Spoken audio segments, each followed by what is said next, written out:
За минувший вторник на дорогах республики зарегистрировано 15 автомобильных аварий, в которых 1 человек погиб и 20 получили различные травмы.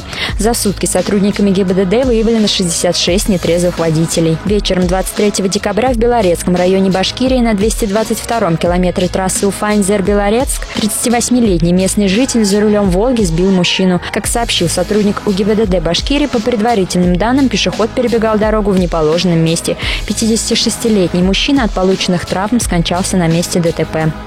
Сегодня около 9 часов утра в Уфе по дороге в микрорайон Дема столкнулись сразу 5 автомобилей, в том числе маршрутный автобус. Движение в обе стороны затруднено. По имеющимся данным, в ДТП серьезно пострадали 2 человека. Различные травмы получили еще 3. Их увезли на скорой помощи. На место аварии прибыли сотрудники ДПС. Подробности происшествия уточняются.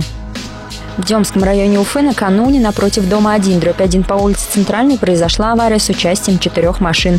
48-летний водитель Рено, ехавший со стороны Кандринской в сторону улицы Правды, врезался сразу в 3 авто – «Шевроле», «Хонда» и ВАЗ. Как сообщили в УГИБДД Уфы, в результате ДТП пострадали 3 человека – водитель Рено и его пассажир, 17-летняя школьница, а также водитель «Хонды». С различными травмами они обратились за медицинской помощью, сообщает информационное агентство «Баш Медиа».